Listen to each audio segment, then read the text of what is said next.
Marley was dead to begin with. There is no doubt whatever about that. The certificate of his burial was signed by the clergyman, the clerk, the undertaker, and the chief mourner. Scrooge signed it. And Scrooge's name was good upon change for anything he chose to put his hand to.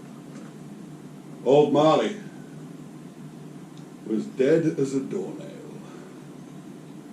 Scrooge knew he was dead. Yes, of course he did. How could it be otherwise? He and Marley had been partners for I don't know how many years. Scrooge was his sole executor, his sole administrator, sole assign, sole residuary legatee, sole friend, and sole mourner. Scrooge never painted out old Marley's name. There it still lay, above the office door, years later. Scrooge and Marley. The firm was known as Scrooge and Marley. Sometimes people new to the business called Scrooge Scrooge. Sometimes they called him Marley. He answered to both names. It was all the same to him.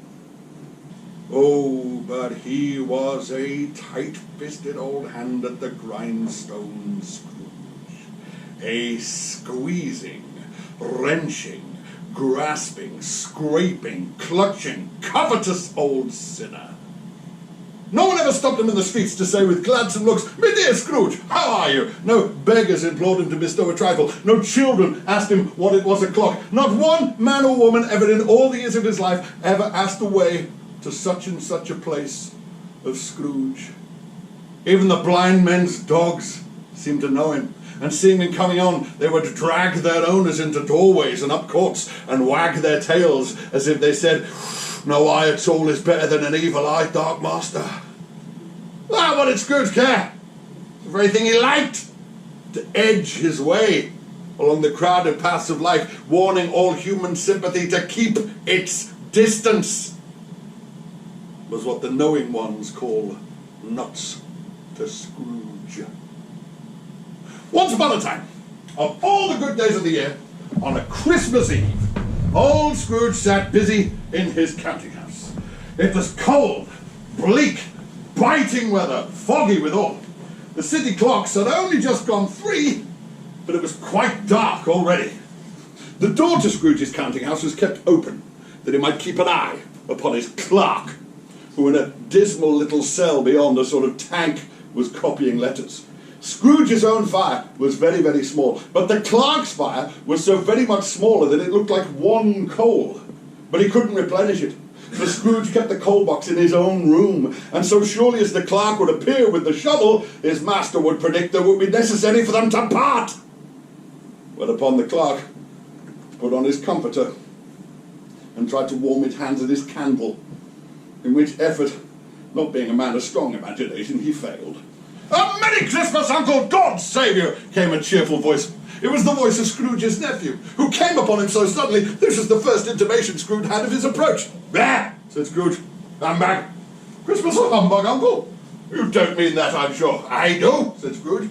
"What's Christmas to you but a time for paying bills without money? A time for finding yourself a year older and not an hour richer, a time for balancing your books and finding every item in them through a round dozen of months presented dead against you. If I could work my will," said Scrooge, warming to his topic, "every idiot who goes about with Merry Christmas on his lips should be boiled with his own pudding and buried with a stick of holly through his heart, he should." "Oh, Uncle," said the nephew. "Nephew," said the uncle, "you keep Christmas in your own way. Let me keep it in mine." "But you don't keep it." "Let me leave it alone, then." "Much good may it do you. Much good has it ever done you."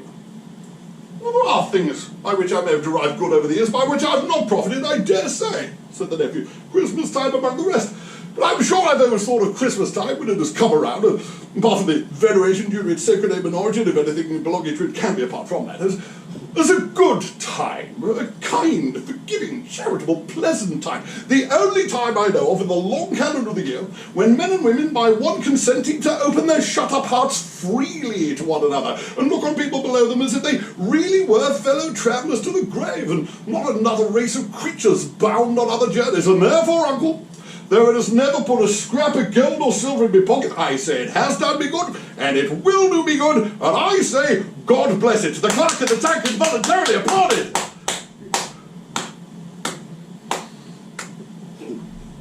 Let me hear another sound out of you, said Scrooge, and you'll keep your Christmas by losing your situation.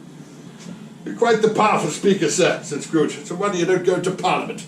Oh, come, Uncle, don't be cross. Dine with us tomorrow. Good afternoon. I want nothing from you. I ask nothing of you. Why can't we be friends? Good afternoon. I'm sorry with all my heart to find you so resolute. We've never had any quarrel to which I've been a party, but I've made my trial in homage to Christmas, and I shall keep my Christmas humour to the last. And therefore, a Merry Christmas, Uncle. Good afternoon. And a Happy New Year. Good afternoon. The nephew left the office without a cross word, notwithstanding. The clerk, in seeing Scrooge's nephew out, saw two other people in. They were portly gentlemen, pleasant to behold, and stood now in Scrooge's office with their hats off. They had books and papers in their hands, and bowed to him. Scrooge and Marley's, I believe, said one of the gentlemen, consulting his list. Have I the pleasure of addressing Mr. Scrooge or Mr. Marley? Mr. Marley has been dead these 7 years, said Scrooge. He died 7 years ago, this very night. At this festive season of the year, continued the gentleman, taking up a pen, it is more than usually desirable that we should make some slight provision for the poor and destitute who suffer greatly at the present time. Many thousands are in want of common necessaries. Hundreds of thousands are in want of common comforts, sir. Are there no prisons? Plenty of prisons, but under the impression that they scarcely furnish Christian cheer of mind and body to the unoffending multitude, a few of us are endeavouring to raise a fund to buy the poor some meat and drink and means of warmth. We choose this time because it is a time among all others when want is keenly felt and abundance rejoices. What shall I put you down for? Nothing, said Scrooge. You wish to be left anonymous? I wish to be left alone, said Scrooge. Since you ask me what I wish, gentlemen, that is my answer. I don't make merry myself at Christmas, and I can't afford to make idle people merry. I have to pay for the prisons and the workhouses. They cost enough, and those who are badly off must go there. Many can't go there, said it. And many would rather die. Oh. Well, if they'd rather die, they'd better do it and decrease the surplus population. Good afternoon, gentlemen. Seeing that it would be fruitless to pursue their point, the gentleman withdrew. Scrooge resumed his labours with an improved opinion of himself. At length, the hour for shutting up the counting-house came along. With an ill will, Scrooge dismounted the stool and tacitly admitted the fact to the expectant clerk, who immediately snuffed out his candle and put on his hat. You'll want all day tomorrow, I suppose, said Scrooge. Oh, if it's quite convenient, sir. It is not quite convenient. It's not fair. If I were to stop half a crown for it, you'd think yourself ill-used, I'd be bound. Oh, yes, sir, yeah, we don't think me ill-used when I pay a day's wages for no work. It's only once a year, sir. Poor excuse for picking a man's pocket every 25th of December, but I suppose you must have the whole day. Be here all the earlier the next morning. The clerk promised that he would, and Scrooge exited the office with a growl. The counting-house was shut up in a twinkling, and the clerk, with the long ends of his comforter trailing below his waist, for he boasted no greatcoat, ran down a slide at the end of a lane of boys 20 times in honour of it being Christmas Eve, and then ran home as fast as he could pelt to play a blind man's buff. Scrooge took his usual melancholy dinner in his usual melancholy tavern, and having read all the papers and beguiled the rest of the evening with his banker's book, went home to bed. He lived in chambers that had once belonged to his late partner, a gloomy suite of rooms and a lowering pile of a building up a yard. The building was old enough now, and dreary enough, and nobody lived it except Scrooge, the other rooms all being let out as offices. Now, it is a fact, there was nothing at all particular about the knocker on the front door of this building, except that it was rather large. And also a fact that Scrooge had seen it every morning and night of his whole residence in that place. And that Scrooge had as little of what is called fancy about him as any man in the city of London. And yet, standing with his key in the lock, Scrooge saw in the knocker, without its undergoing any intermediate process of change, not a knocker, but Marley's face. Marley's face, with a dismal light about it like a bad lobster in a dark cellar. It was not angry or ferocious, but looked at Scrooge as Marley had done, ghostly spectacles turned up on its forehead. As Scrooge stared fixedly at this phenomenon, there was a knocker again. Scrooge said, "Pooh-pooh," opened the door, went inside and closed it with a bang. The sound echoed through the building like thunder. Every cask in the wine merchant's cellar below and every room above seemed to have a separate peal of echoes of its own. Scrooge was not a man to be frightened by echoes. He closed the door, crossed the hall, and started to climb the stairs, slowly too, trimming his candle as he went. Up and up and up went Scrooge, not caring a button for the dark. Darkness is cheap, and Scrooge liked it. However, before he closed his heavy door, he went through all his rooms to see that everything was right. He had just enough recollection of the face to desire to do that. Living room, bedroom, lumber room, all as they should be. Nobody under the sofa. Nobody under the bed. Very small fire in the grate. Spoon and basin at the ready. Small saucepan of gruel. Scrooge had a cold in his head. On the hob. Nobody in his closet. Nobody in his dressing gown, which was hanging up in a suspicious attitude against the wall. Quite satisfied, he closed his door and locked himself in.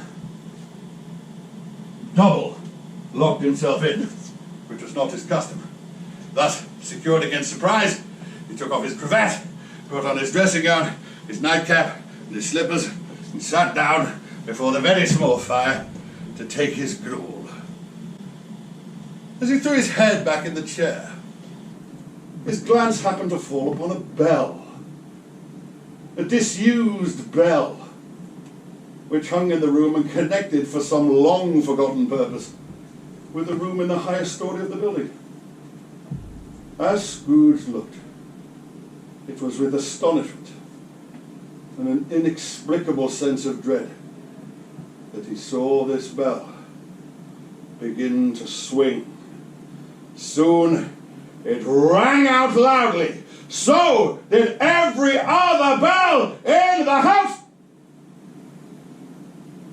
This sound was succeeded by a clanking sound, as if someone were dragging a heavy chain over the casks in the wine merchant's cellar.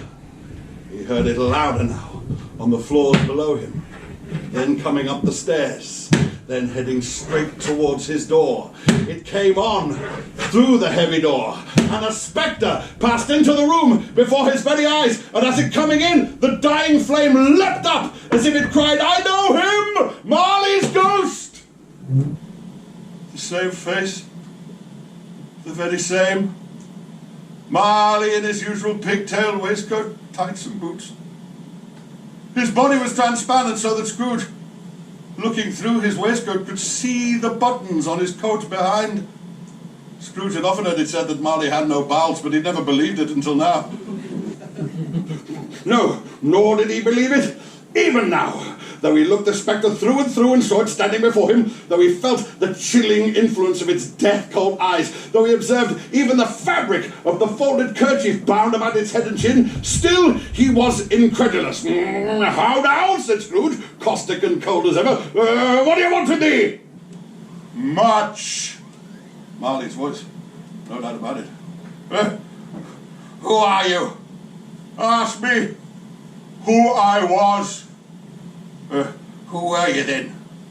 In life, I was your partner, Jacob Marley. Can you sit down? Asked Scrooge. I can, said the ghost. We'll do it then, said Scrooge.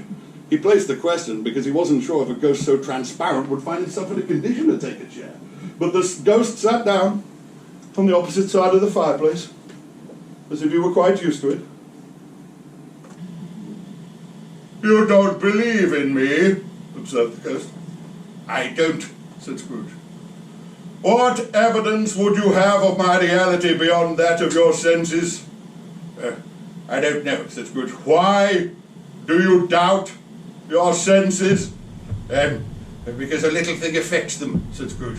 A slight disorder of the stomach makes them cheats. You could be an undigested bit of beef, a blot of mustard, a crumb of cheese, a fragment of underdone potato. There's more of gravy than there is of grave about you, my friend, whatever you are. Scrooge was not really in the business of cracking jokes. Nor did he feel in that moment by any means waggish. The truth is, he was trying to be smart in an attempt to distract his own attention and diminish his own horror. But how much greater was his horror when the ghost, removing the bandage from around its head and chin as though it were too warm to be worn indoors, its bottom jaw dropped down upon its breast. Said Scrooge, mercy! Why do spirits walk the earth, and why do they come to me?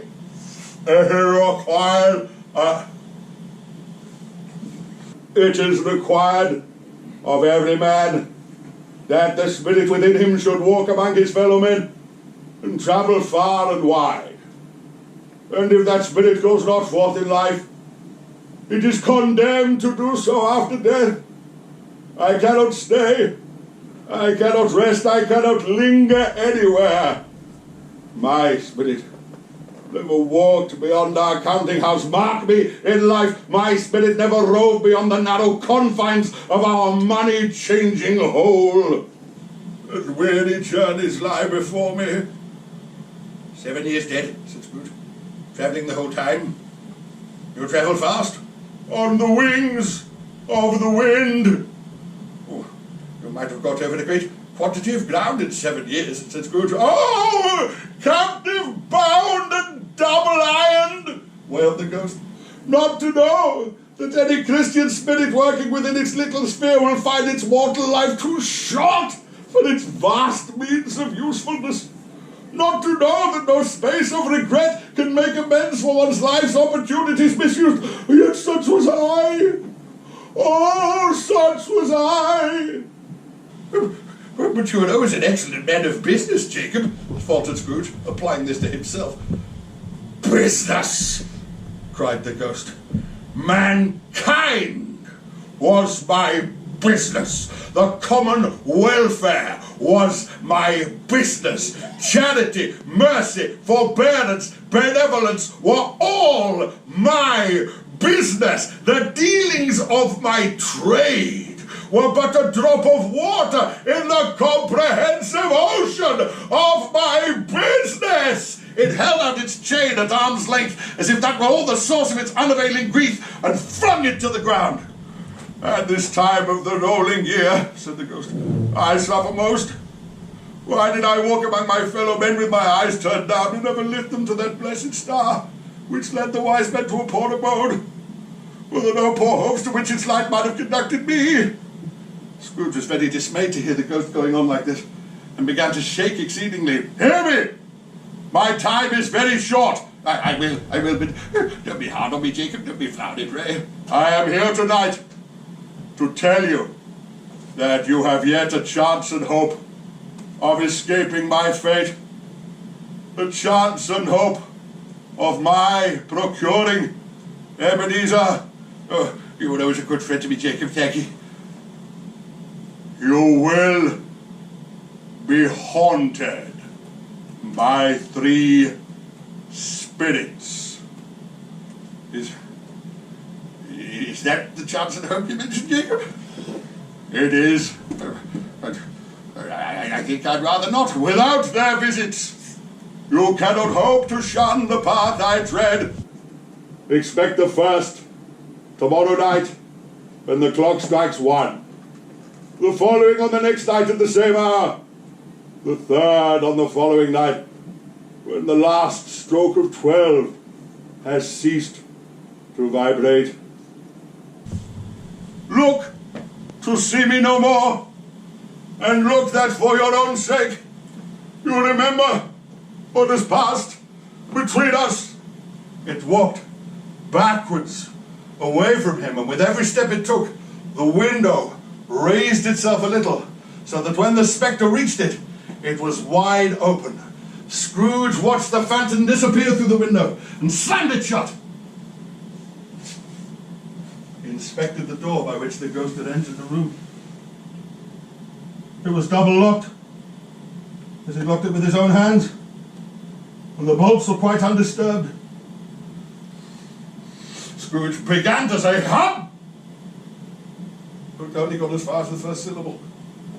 And being, from the emotions he had undergone, and the fatigues of the day, and the glimpse of the invisible world, and the dull conversation of the ghost, and the lateness of the hour, much in need of repose, he went to bed without undressing, and fell asleep upon the instant.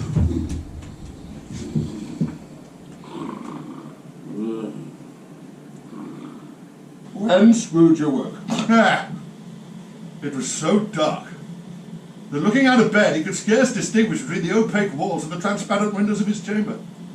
But then the church clock tolled out a deep, dull, hollow, melancholy one. Lights flashed up in the chamber upon the instant. The curtains of his bed were drawn aside by a strange figure, like a child, yet not so like a child as like an old man, seen through some supernatural medium which gave him the appearance of having receded from the view and diminished to a child's proportions. The hair was long and white as if with age, but the face had not a wrinkle in it, and the tenderest bloom was on the skin. It held in its hand a branch of fresh green holly, yet, in singular contradiction of that wintry emblem, its dress was trimmed with summer flowers. But by far the strangest thing about it was that from the crown of its head there sprang a bright, clear jet of light, by which means all of this was visible, and which was doubtless the occasion of its using in its duller moments a great extinguisher for a cap, which it now held under its arm. "Ah, you, sir, the spirit was coming was foretold to me. I am. Who and what are you?" "I am the ghost of Christmas past." "Long past?" "No. Your past. The things that you will see with me are but the shadows of things that have been. They will have no consciousness of us. Rise and walk with me." It would have been in vain for Scrooge to plead that the weather and the hour was scarcely adapted to pedestrian purposes, that the bed was warm and the thermometer a long way below freezing, that he was clad but lightly in his dressing gown, nightcap and slippers, and he had a cold upon him at that time. The grasp, though gentle as a woman's hand, was not to be resisted. Scrooge rose, but upon seeing that the spirit made towards the window, he grasped its robe in supplication. I am a mortal," said Scrooge, "and liable to fall." "Bear but a touch of my hand there," said the ghost, laying it upon his heart, "and you will be upheld in more than this." As these words were spoken, they passed through the wall and found themselves in the busy thoroughfares of the city. From the dressing of the shops it was clear that here too it was Christmas time. The ghost led Scrooge to a certain warehouse door and asked him if he knew the place. "Know it?" said Scrooge. "I was apprenticed here." They went inside, and at the sight of an old gentleman in a Welsh wig, sitting at so high a desk that had he been 2 inches taller he must have knocked his head against the ceiling, Scrooge exclaimed in delight, "Why, it's old Fezziwig! Ah, bless his heart, it's Fezziwig alive again!" Old Fezziwig laid down his pen looked up at the clock, which pointed to the hour of 7, clapped his hands, adjusted his capacious waistcoat, laughed all over himself from his shoes to his organ of benevolence, and called out in a rich, fat, jovial, comfortable voice, "Yo-ho, Ebenezer! Yo-ho, Dick!" A living, moving image of Scrooge's former self, a young man, walked briskly into the room, followed by his fellow apprentice. "Oh, it's Dick Wilkins," said Scrooge. "Your fellow apprentice, yes, look, there he is. Oh, he was very much attached to me, was Dick." "Yo-ho, me boys," said Fezziwig. "No more work tonight. Christmas Eve, Dick. Christmas Eve, Ebenezer. Right, let's have those shutters up. Clear away, let's have some room here. Oh, clear away. There was nothing that wouldn't have cleared away or couldn't have cleared away without Fezziwig watching. Every movable was packed away as if it were banished from public life forevermore. The floor was swept and watered, the lamps were trimmed, fuel was heaped upon the fire, and the warehouse was as snug and warm and dry and bright a ballroom as you could desire to see upon a winter's night. In came a fiddler with a music book, who climbed up to the high desk and made an orchestra of it, and tuned like 50 stomachaches. In came Mrs. Fezziwig, one vast, substantial smile. In came the 3 Miss Fezziwigs, beaming and lovable. In came the 6 young followers whose hearts they broke. In came all the young men and women employed by the business. In came the housekeeper with her cousin the baker. In came the cook with her brother's particular friend, the milkman. In they all came, one after the other. Some gaily, some boldly, some gracefully, some awkwardly, some pushing, some pulling. In they all came, anyhow and everyhow. Then off they all went, hands around the back, the other way, down the middle and back again, top couple turning up in the wrong place, new top couple setting off before they were ready, all top couples at last, and not a bottom couple to help them. When this effect was brought about, old Fezziwig, clapping his hands to end the dance, cried out, "Well done! Well done!" And the fiddler plunged his hot face into a pot of porter provided for that very purpose. There were more dances, and there were forfeits, and there were more dances, and there was cake, and there was negus, and there was a great piece of cold roast, and a great piece of cold boiled, and there were mince pies, and there was plenty of beer. But the great effect of the evening came when the fiddler struck up Sir Roger de Coverley, and old Fezziwig stood up to dance with Mrs. Fezziwig. Top couple too, with a good stiff piece of work cut out for them. 3 or 4 or 20 pairs of partners. Men and women who were not to be trifled with. Men and women who would dance and had no notion of walking. But had there been twice as many, 4 times, old Fezziwig would have been a match for them. And as for Mrs. Fezziwig, she was worthy of being his partner in every sense of the word. A positive light seemed to issue from Fezziwig's calves. They shone in every part of the dance like moons. You couldn't at any given time predict what would become of them next. And when they'd been through the whole dance, advance and retire, bow and curtsy, turn your partner, thread the needle, corkscrew and back again to your place, Fezziwig cut, cut so deftly he seemed to wink with his legs. When the clock struck 11, this domestic ball broke up. Mr. and Mrs. Fezziwig took their stations, each either side of the door, and shaking hands with everyone who went out, wished them individually, him or her, a Merry Christmas. And when all had retired, save the 2 apprentices, they did the same for them. And by, the happy voices died away, and the 2 young lads were left to their beds, which were under the counter in the back shop. A simple matter, said the spirit, to make these silly folks so full of gratitude. He has spent but a few pounds of your mortal money, 3 or 4 at most. Is that so much that he deserves this praise? It isn't that, spirit, said Scrooge, heated by the remark, and speaking unconsciously like his former rather than his latter self.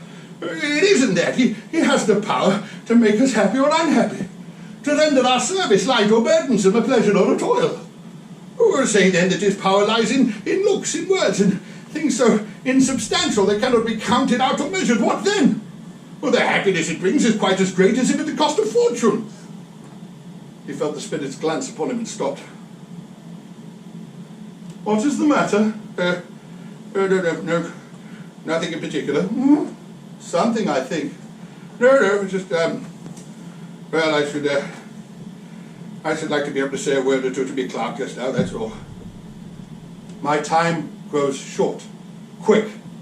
This was not addressed to Scrooge, or indeed anybody could see, but it had an immediate effect. For again, he saw himself, older now, man in the prime of life. He was not alone, but sat next to a fair young girl in a black dress, and in whose eyes there were tears. "It matters little," she said. "To you, very little. Another idol has displaced me. And if it can bring you comfort in the years to come, which I would have hoped to do, then I have no cause to grieve." "What idol has displaced you?" "A golden one. I have seen all your nobler aspirations fall away one by one until the master passion, gain, engrosses you. Have I not?" "Well, what then? If even I haven't grown so much wiser, well, what then? I'm not changed towards you. Have I ever sought release from our engagement? In words, no. Well, what then? Changed nature? Altered spirit? Different atmosphere of life? Another hope is its great end? If you were free, today, tomorrow, yesterday, can even I believe that you would choose a dowerless girl? Or in choosing her, do I not know that your regret and repentance would soon follow? I do. And I release you with a full heart for the love of him you once were." "Spirit," said Scrooge, "remove me from this place. I told you, these are but the shadows of the things that were. That they are what they are, do not blame me." "Remove me," said Scrooge. "Take me home. Haunt me no longer. I cannot bear it." In the struggle, if it can be called a struggle in which the ghost, with no visible means of resistance, was entirely untroubled by any effort of its adversary, Scrooge observed that its light was burning high and bright, and dimly connecting this with its influence over him, seized the extinguisher and plunged it down upon the spirit's head. The spirit dropped below it, so that it covered its whole form. But however hard Scrooge pressed down upon the cap, he could not stop the light streaming out from under it in an unbroken flood upon the floor. Scrooge became aware of being overcome by an irresistible drowsiness, and of being back in his own room. He gave the extinguisher one last parting squeeze, in which his hand relaxed, and had just enough time to reel to bed before he sank into a heavy sleep. That's the interval. Go away. There will now be a short 10-minute interval. Scrooge awoke to find he was in his own bedroom. There's no doubt about that. But it and the adjoining sitting room, towards which Scrooge now shuffled in his slippers, attracted by a great blazing light, had undergone a most surprising transformation. The walls and ceiling were so hung with living green that it looked a perfect grove. The leaves of holly, mistletoe, and ivy reflecting the light like so many little mirrors had been scattered there. And such a mighty blaze went roaring up the chimney as that old petrification of a hearth had never known in Scrooge's time, or Marley's, or many, many a winter season gone. Heaped up upon the floor to form a sort of throne were turkeys, geese, game, brawn, great joints of meat, suckling pigs, long wreaths of sausages, mince pies, plum puddings, barrels of oysters, red hot chestnuts, cherry-cheeked apples, juicy oranges, luscious pears, immense twelfth cakes, and great bowls of punch. In easy state, upon this couch, there sat a giant, glorious to see, who bore a glowing torch, in shape not unlike Plenty's horn, which he now held on high to shine its light upon Scrooge as he came peeping round the door. "Come in," said the ghost. "Come in and know me better, man." Scrooge crept into the room. "Aye, and the ghost of Christmas present look upon me. Scrooge did so, shielding his eyes. You never seen the like of me before? Never, said Scrooge. I've never walked forth with any of the younger members of my family, by which I mean, for I'm very young. Any of my elder brothers born in these later years? I don't believe I have, said Scrooge. I'm afraid I have not. Have you had many brothers, Spirit? More than 1,800? Tremendous family to provide for, said Scrooge. Spirit, conduct me where you will. I went forth last night upon compulsion and learned a lesson which is working now. Tonight, if you have aught to teach me, let me profit by it. Touch my robe, said the Spirit. Scrooge did so and held tight. As he did, all disappeared, the room and all its contents, and once again they stood upon the city streets on a snowy Christmas morning. Scrooge and the ghost passed, invisible, straight to the house of Bob Cratchit, Scrooge's clerk. And standing on the threshold of the door, the Spirit smiled and blessed Bob Cratchit's dwelling with the sprinklings of his torch. Think on that. Bob Cratchit had but 15 bob a week. He pocketed on Saturday but 15 copies of his Christian name. And the spirit of Christmas present blessed his 4-room house. Up rose Mrs. Cratchit, Cratchit's wife, dressed out but poorly in a twice-turned gown, but brave in ribbons, which are cheap and make a goodly show for sixpence. And she set out the cloth, assisted by Miss Belinda Cratchit, second of her daughters, also brave in ribbons, while Master Peter Cratchit plunged a fork into the saucepan of potatoes, and, getting the corners of his monstrous shirt collar, Bob's own personal property conferred upon his son and heir in honour of the day, into his mouth, rejoiced to find himself so gallantly attired, and longed to show his linen in the fashionable parks. Meanwhile, 2 little Cratchits, boy and girl, came tearing in, screaming that outside the baker's they had smelt a goose and knowed it for their own. And luxuriating in thoughts of sage and onion, these 2 little Cratchits danced around the table and exalted Master Peter Cratchit to the skies, while he, not proud although his collars were nearly choking him, blew at the fire until the slow potatoes came bubbling up to knock at the saucepan lid to be let out and peeled. Whatever has got your precious father this time, said Mrs. Cratchit, and your brother Tiny Tim, and Martha wasn't so late last Christmas Day by half an hour. Here I am, mother, said Martha, appearing as she spoke. Oh, bless your heart alive, dear, how late you are. Come in, said Mrs. Cratchit, taking off her shawl and bonnet and kissing her a dozen times. Oh, we had a deal of work to catch up with last night, mother, said Martha. Had to clear it all away this morning. Well, never mind so long as you're here, said Mrs. Cratchit. Now, sit down by the fire and have a warm, Lord bless you. No, no, mother, said the little Cratchit. Here comes father now. Hide, Martha, hide, hide. So Martha hid. And in came little Bob, the father, with 3 feet of comforter exclusive of the fringe dangling below his waist, his old threadbare clothes brushed up and down to look seasonable, and Tiny Tim upon his shoulder. Alas for Tiny Tim, he bore a little crutch and had his limbs supported by an iron frame. "Well, where's old Martha?" said Bob, looking about himself. "Not coming," said Mrs. Cratchit. "Not coming," said Bob, with a sudden declension in his high spirits, for he had been Tim's blood horse all the way from church and come home rampant. "Not coming, poor Christmas Day?" Martha didn't like to see him disappointed, even if it was only in a joke, so she came out prematurely from behind the closet door and ran into his arms. Then the 2 little Cratchits hustled Tiny Tim away and bore him off to the wash-house, that he might hear the pudding singing in the copper. "So, how did Tiny Tim behave?" said Mrs. Cratchit, when she had rallied her husband on his credulity and he had hugged his daughter to his heart's content. "Oh, good as gold," said Bob, "and better. He gets thoughtful, sitting by himself so much. He says the strangest things you ever heard.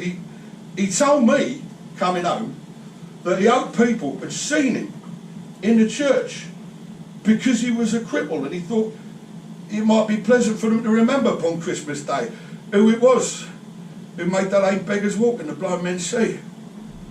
Bob's voice was tremulous when he told her this, and trembled even more when he said that Tiny Tim was growing strong and hearty.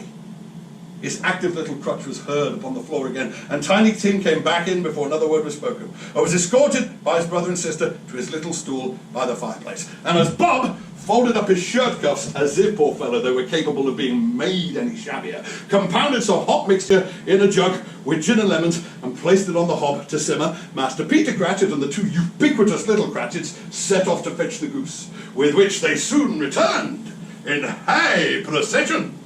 Mrs. Cratchit made the gravy ready beforehand in a little saucepan, hissing hot. Master Peter mashed the potatoes with incredible vigour. Miss Belinda sweetened the applesauce. Miss Martha dusted off the hot plates. Bob escorted Tim to his little chair at the corner of the table, and the two small Cratchits set out chairs for everyone else, including themselves, and then, mounting guard upon their stools, crammed the spoons into their mouth, lest they shriek for goose before their turn came to be helped.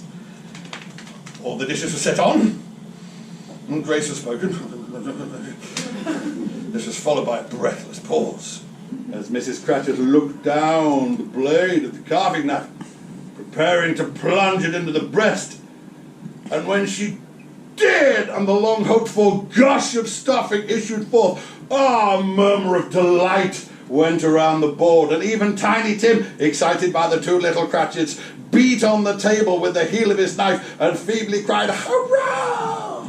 Oh, it was a goose. Bob Cratchit said he didn't believe there ever was such a goose cooked. Its flavour, its tenderness, its size and cheapness were the themes of universal admiration. Eked out with mashed potatoes and applesauce, it was a sufficient dinner for the whole family. Indeed, as Mrs. Cratchit observed with delight, surveying an atom of bone upon a dish, they hadn't it all at last.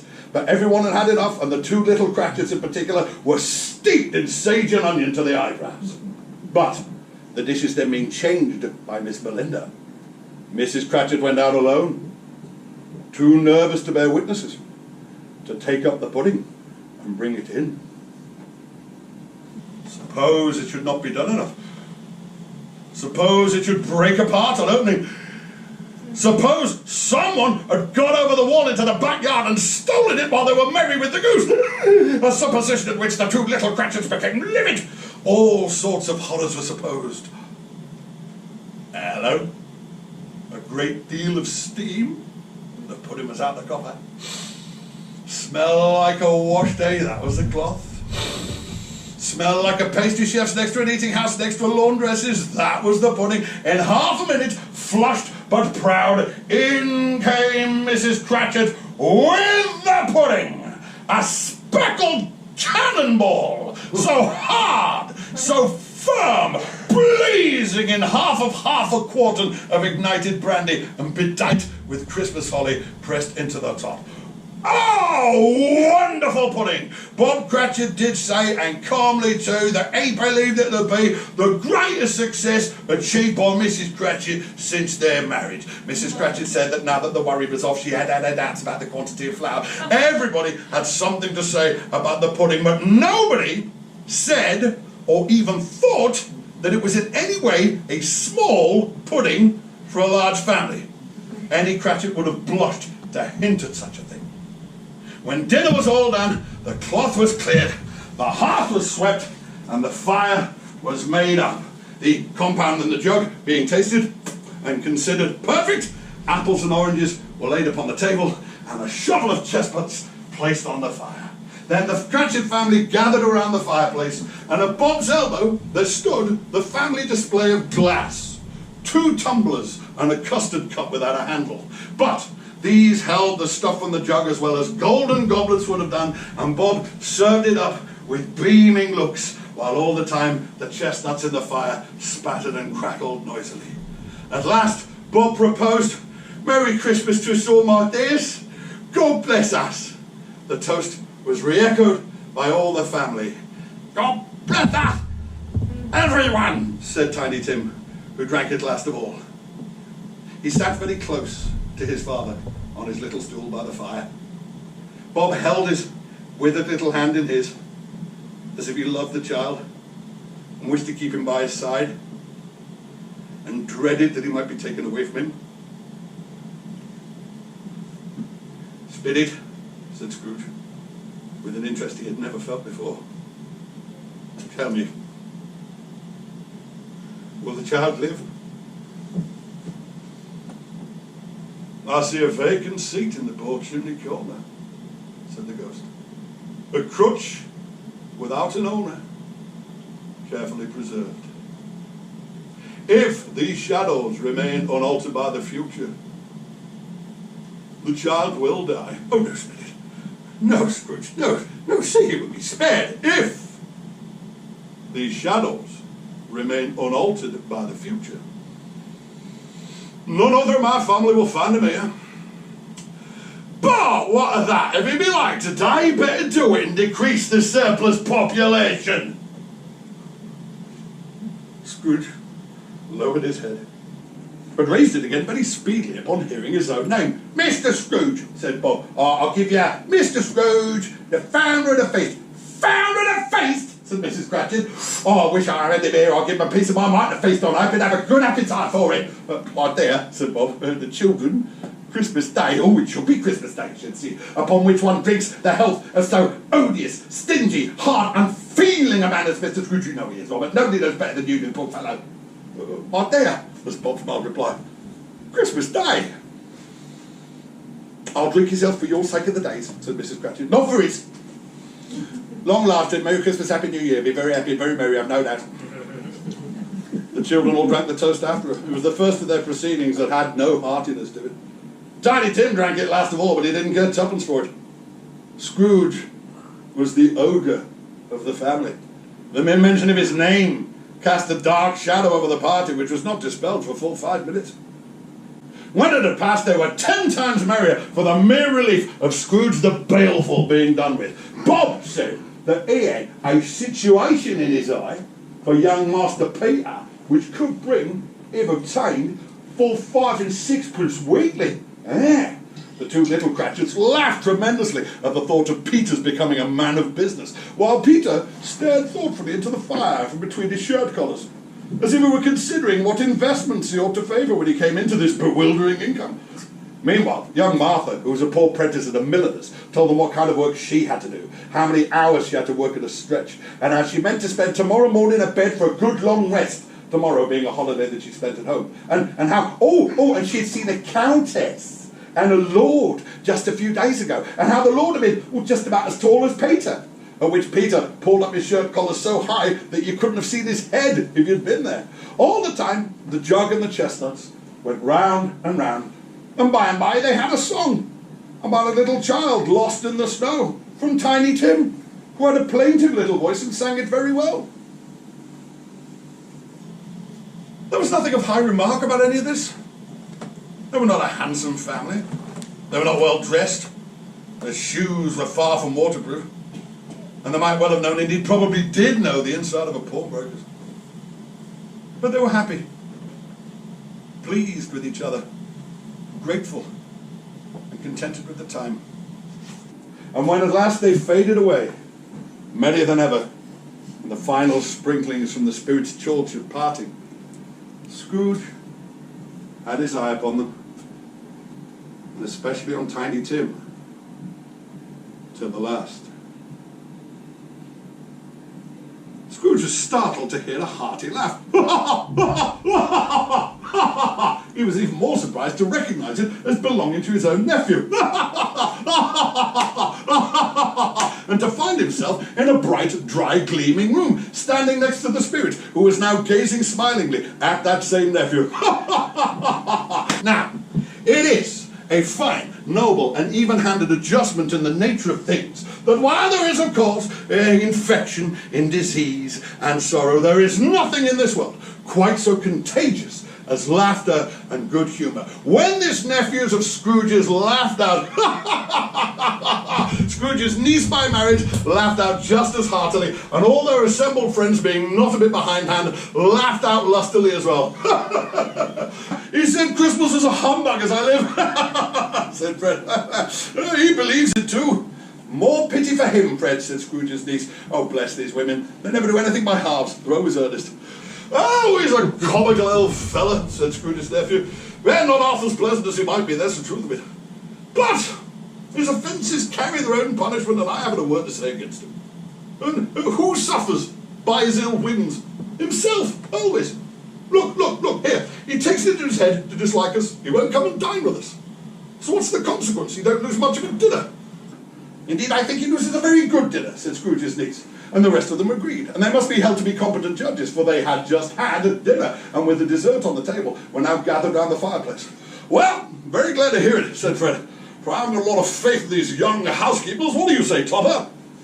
Topper patently had his eye on one of Scrooge's niece's sisters, for he had implied that a bachelor was a wretched outcast, had no business expressing an opinion on the matter.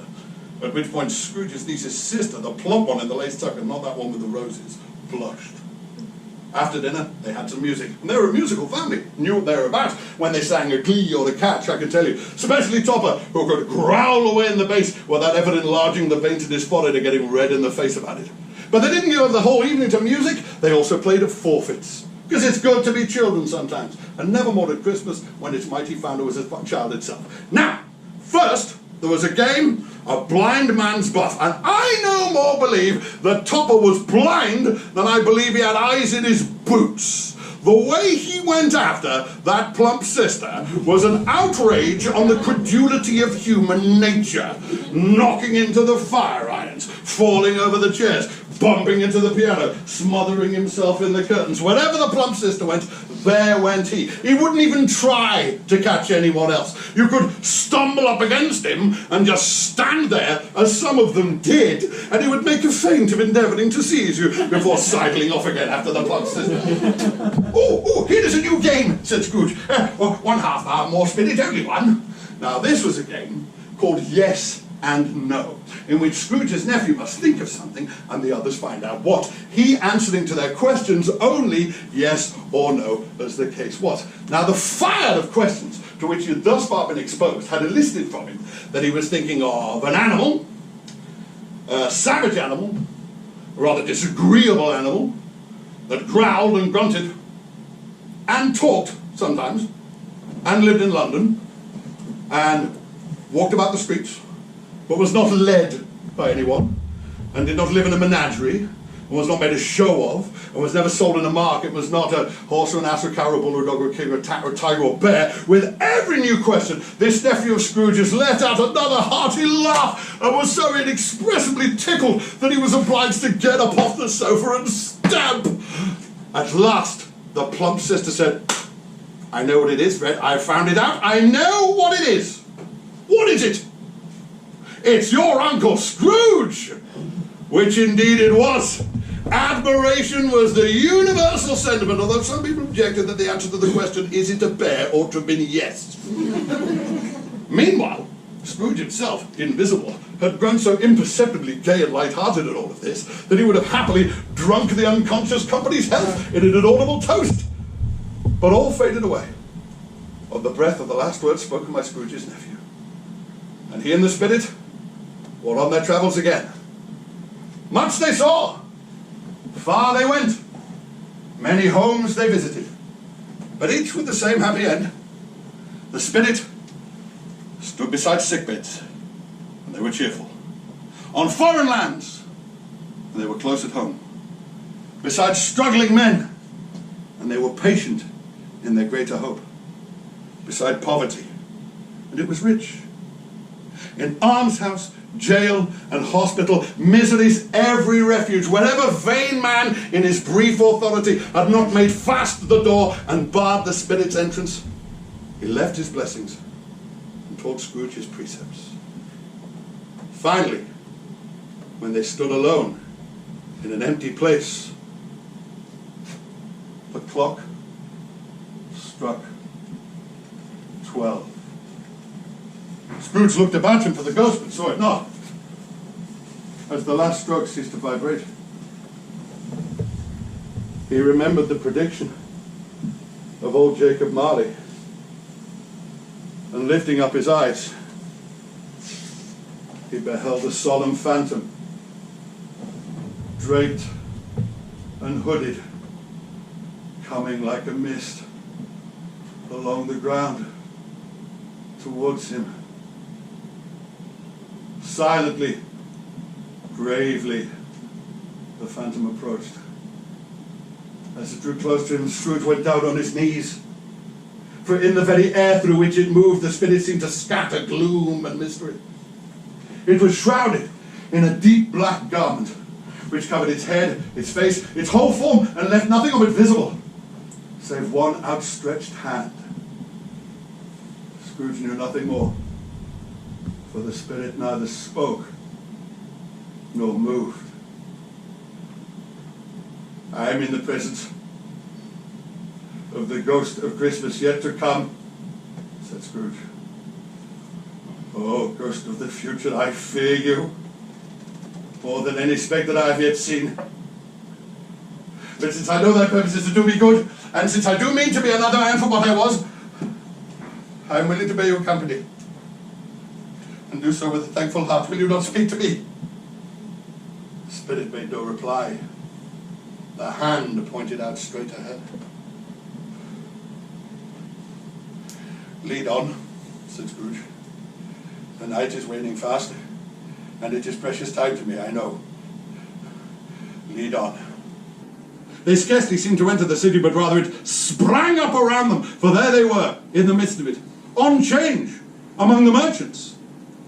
The spectre stopped beside a little knot of businessmen, and seeing that the hand was pointing towards them, Scrooge advanced, that he might hear their talk.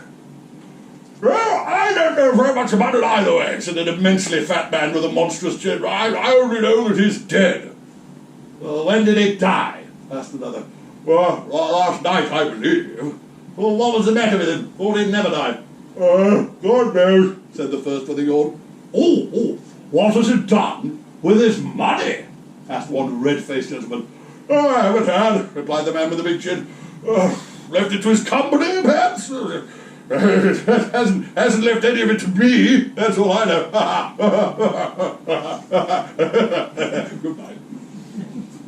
Scrooge was at first inclined to be perplexed as to why the spirit would attach such importance to a conversation apparently so trivial. But reasoning that it must have some purpose, he set himself to considering what it was likely to be. It could scarcely be supposed to have any bearing on the death of his late partner Jacob, for that was past. This ghost province was the future. He looked about himself in that very place to see his own image. But another man stood in his accustomed corner, and though the clock pointed to his usual hour for being there, he saw no likeness of himself in the multitude that thronged in through the porch. This caused him no surprise, however, for he had been revolving in his mind the possibility of a change of life, and hoped and thought he saw his newborn resolution carried out in this. But now they left that crowded scene for an obscure part of the town, and a low shop in which iron, rags, bottles, bones, and greasy offal were bought and sold, and which an old white-haired rascal of great age sat smoking his pipe. Scrooge and the ghost came into the presence of this man, just as a woman carrying a heavy bundle slunk into the shop. But no sooner had she come in than another woman, similarly burdened, followed her, and then a man dressed in faded black. For a moment, they looked at each other in blank astonishment, and then all cracked into a laugh. Let the charwoman allow to be the first, said the first woman, then the laundress allow to be the second, then the undertaker's man allow to be the third. Oh, here, old Joe, here's a chance, as if we haven't all met here together without meaning it. Well, you couldn't have met in a better place, said old Joe. You was made free of it years ago, and these two ain't strangers neither. Now, come into the parlour, what have you got to sell? What have you got to sell? Just one moment's patience, Joe, and you shall see. Oh, what odds? What odds, Mrs. Dilbert? Persons got right to take care of themselves, he always did. And who's the worse off for the loss of a few bits and pieces like these? Not a dead man, I suppose. No, indeed, madam, said Mrs. Dilbert. And anyway, if he wanted to hang on to all these things after he was dead, why wasn't he more natural in his lifetime, eh? If he was, he might have had somebody there when he was struck by death, instead of lying there coughing out his last all alone by himself. True, a word never was spoken, said Mr. Dilbert. It's a judgment on him. Now, you open that bundle, Joe, you tell me its value, and you speak out plain. I ain't afraid to go first, and I ain't afraid for these two to see it neither. Old Joe got down on his knees for the very ease of opening the bundle, and drew forth a great roll of dark stuff. What's she call this in? He said, bed curtains. bed curtains. Here, don't you go dropping oil on them blankets. What is blankets? Who's do you think hardly likely to take cold with that, and now is he? Well, yeah, I hope he didn't die of anything catch it, eh? Said Joe. Oh, now, you can look at that shirt till your eyes ache. You will not find a single hole nor threadbare place. Best one he had, and a fine one too. They'd have wasted it burying him in it if it hadn't been for me. Scrooge listened to this discourse with horror. Spirit I see, he said, that the case of this unhappy man might be my own. My life certainly tends that way. Oh, merciful heavens, what is this? The scene had changed again, and now Scrooge was almost touching a bare, uncurtained bed on which lay, unwatched, unwept, uncared for, beneath a ragged sheet, the plundered body of this man. No, Spirit, I cannot. Please, show me some tenderness, and else this dark chamber will be forever present to me. The Spirit conveyed him to Bob Cratchit's house. And there were the mother and the children sitting by the fire. Quiet. Very quiet. Even the two little Cratchits sat still and silent as statues, looking up at Master Peter, who had a book open before him. The mother and the daughters were engaged at needlework at the table, but surely they were very quiet. And he took a child and set him in the midst of them. Where had Scrooge heard those words? He hadn't read them. The boy must have read them. Why did he not go on? The mother laid her needlework down upon the table.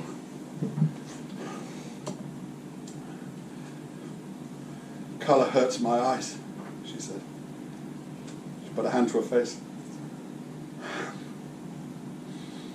They're better now. Working by candlelight makes them weak. I wouldn't show weak eyes to your father when he comes down for the world. Must be nearly his time now. Well, past it rather, said Peter. But I think he has walked a little slower these last few evenings, Mother. I've known him walk with Tiny Tim upon his shoulder very fast indeed, said Mrs. Cratchit. So have I, said Peter. But he was very light to carry. Your father loved him so. There was no trouble. There was no trouble. Oh, there's your father at the door now. She hurried to help him in. And in came Bob, in his comforter. His tea was ready in an instant, and they each of them tried who could help him to it first. And then the two little Cratchits got up on his knee, and each child laid a little cheek against his face, as if to say, don't mind yourself, Father. Don't be grieved. Bob was very cheerful, spoke pleasantly to them. He looked at the needlework on the table and praised the industry of Mrs. Cratchit and the girls. They'd be ready well before Sunday, he said. Sunday. You went today then, Robert? Yes, my dear, said Bob. I wish you could have gone. Do you good to see how green place it is? But you'll see it off.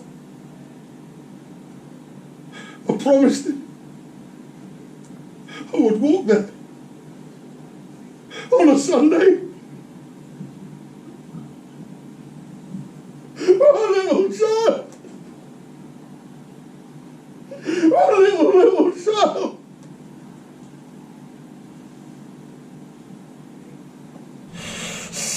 Spectre! Said Scrooge. Something informs me that the moment of our parting is at hand. I know it, yet I know not how. Tell me what man that was we saw lying dead. The ghost of Christmas yet to come conveyed him to a dismal, ruined, wretched churchyard. It stood among the gravestones and pointed down to one.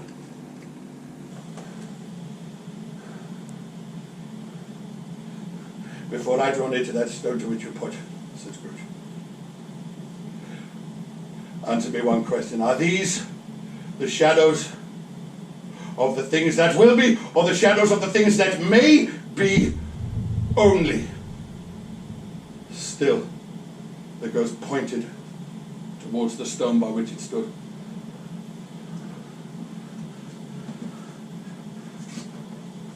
Men's courses will foreshadow certain ends, to which, if persevered with, they must lead. But if the course be departed from, the end will change. Say it is thus with Dr. Shelby. The spirit was unmoved. Scrooge crept towards it, trembling as he went, and following the finger, saw upon the stone of that neglected grave his own name, Ebenezer Scrooge. Am I the man who lay upon the bed? Oh no, Spirit, no, I am not the man I was. I will not be the man I must have been, save for this intercourse. And show me I may have changed these shadows by an altered life. Why show me this if I have passed all hope? For the first time, the hand faltered. I will live in the past, the present, and the future. The spirits of all shall strive within me. I will not shut out the lessons that they teach. Oh, tell me I may expunge the writing from this stone. Holding up his hands in one final prayer to have his fate reversed, he saw the change in the spirit's shape and form. It shrank, dwindled, and collapsed into a bedpost. Yes, a bedpost. And the bed was his own. And the room was his own. Best and happiest of all. The time before him was his own to make amends in. I shall live in the past, the present, and the future. The spirits of all three shall strive within me. Oh, heaven and the Christmas time be praised. I say this on my knees, Jacob Marley, on my knees. He's so flustered and glowing in his good intentions that his broken voice would scarcely answer to his call. They are not torn down, said Scrooge, folding the bed curtains over in his hands. They are not torn down. They are here. I am here. The shadows of the things that might have been can be dispelled. They will be dispelled. I know they will. All this time he was struggling with his garments, putting them on upside down and turning them inside out and dropping them and turning them and making them party to all manner of extravagance. I don't know what to do, said Scrooge. I'm as light as a feather. I'm as happy as an angel. I'm as merry as a schoolboy. I'm as giddy as a drunken man. A Merry Christmas to everyone and a Happy New Year to all the world.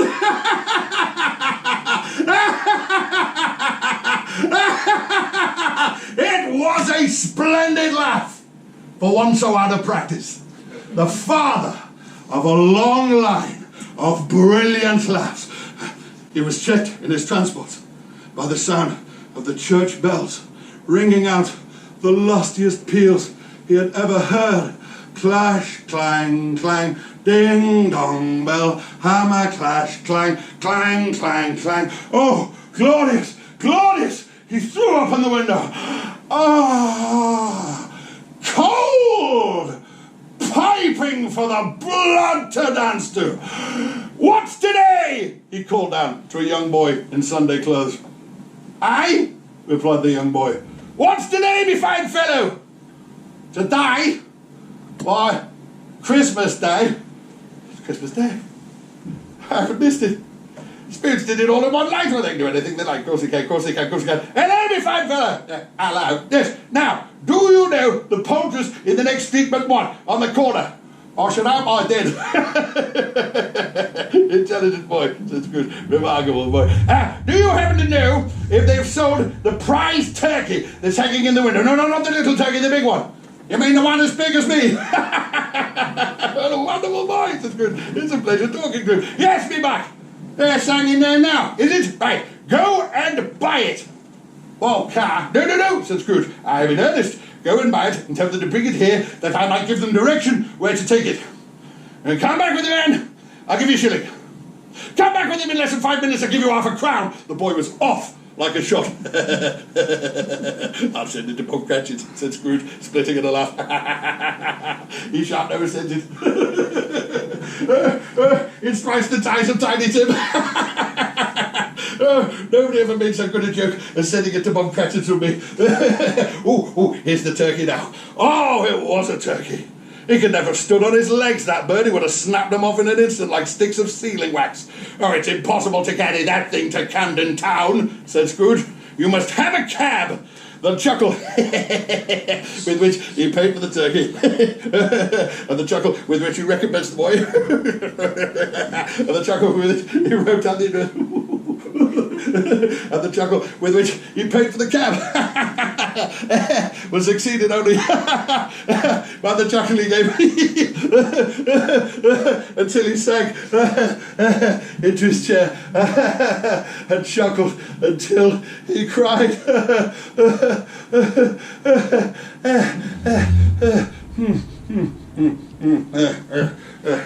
Shaving was not an easy task, for his hands still shook considerably, and shaving requires attention, even when you don't dance while you're doing it. But if he'd sliced the tip of his nose off, he would have put a bit of sticking plaster over the end and been quite satisfied.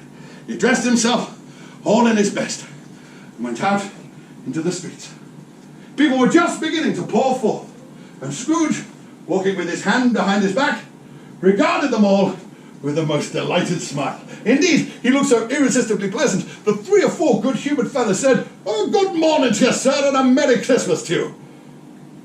And Scrooge said, years after, all the blithe sounds he had ever heard, those had been the blithest in his ears. He had not gone far, however, when he saw the old gentleman who had come into his office the night before to say Scrooge and Barney's, I believe, put a pang upon his heart when he thought how this gentleman would look at him when they met.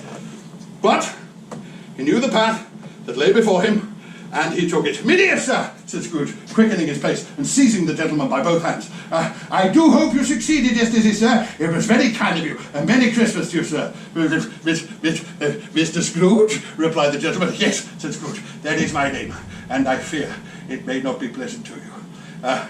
Will you please allow me to beg your pardon?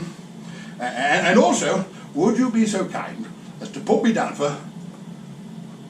"Oh, bless me," said the old man. "Mr. Scrooge, are you quite serious? If you please, sir, not a farthing less. A great many back payments are included in it, I assure you." "Oh, Mr. Scrooge, I don't know what to say. Just don't say anything. Just come and see me." "Will you come and see me?" "I will," said the gentleman. It was plain that he meant to do it. "Thank you," said Scrooge. "Thank you 50 times. God bless you, sir." In the afternoon, he turned his footsteps towards his nephew's house. He walked up and down past the door a dozen times before he had the courage to knock, but he made a dash and did it. Is your master at home, dear?" he said to the maid. Yes, sir, he's in the dining room with the mistress." "Thank you, my dear. I'll see myself in. I know the way. He knows me. And I'll just go in here then, shall I?" said Scrooge, his hand already on the dining room handle. "Fred? Oh, bless my soul. said Fred. Who's that? It's I, Fred. It's your Uncle Scrooge. I've come to dinner. Will you let me in, Fred? Let him in. It's a mercy he didn't shake his arm right off. He was at home within 5 minutes. Scrooge's niece looked exactly the same. So did Topper when he arrived. So did the sisters when they arrived. Wonderful games, wonderful food, wonderful party, wonderful unanimity, wonderful happiness. But he was early to the office the next morning. Oh, yeah. He was early. If he could just get there first and catch Bob Cratchit coming in late. That was what he'd set his heart on. He left the door to the counting house open that he might see him coming in. 9 o'clock, no Bob. 1:15, no Bob. He was a full 18.5 minutes late. His hat was off before the door was open, so was his comforter. He was up on his stool in a jiffy, driving away with his pen, as if he was trying to overtake 9 o'clock. "Hello?" said Scrooge, in his accustomed voice, or as close as he could feign it. "What do you mean, sir, coming here at this time of day?" I'm sorry, sir," said Bob. "I am behind me time." "Oh, yes, you are," said Scrooge. "You are indeed, sir. Step this way, sir, if you please." It's only once a year, sir," pleaded Bob. It shall not be repeated. I was making rather merry last night, sir." "Now, I'll tell you what, my friend," said Scrooge.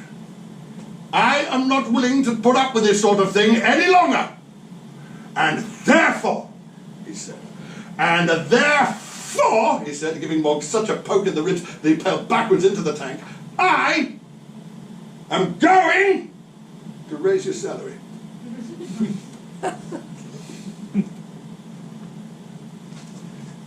Bob inched a little closer to the ruler and thought about knocking Scrooge down with it and calling down into the street for help at a straight waistcoat. "Merry Christmas, Bob," said Scrooge, with an earnestness that could not be mistaken as he clapped Bob on the back. "A merry Christmas, you good fellow, that I have given you in many a year. I will raise your salary, and I will endeavour to assist your struggling family, and we will discuss your affairs this very afternoon over a Christmas bowl of smoking bishop, Bob. Now, make up the fires, and buy another coal scuttle before you dot another eye, Bob Cratchit." Scrooge was better than his word. He did it all, and infinitely more. And to Tiny Tim, who did not die, he was a second father. He became as good a master, as good a friend, as good a man as this good old city ever knew, or any good old city in the whole good old world. There were some who laughed to see the alteration in him, but he let them laugh and paid them little heed. His own heart laughed. That was enough for him. And it was always said of him that he knew how to keep Christmas well, if any man alive possessed the knowledge. May that be truly said of us, and all of us. And so, as Tiny Tim observed, God bless us, everyone.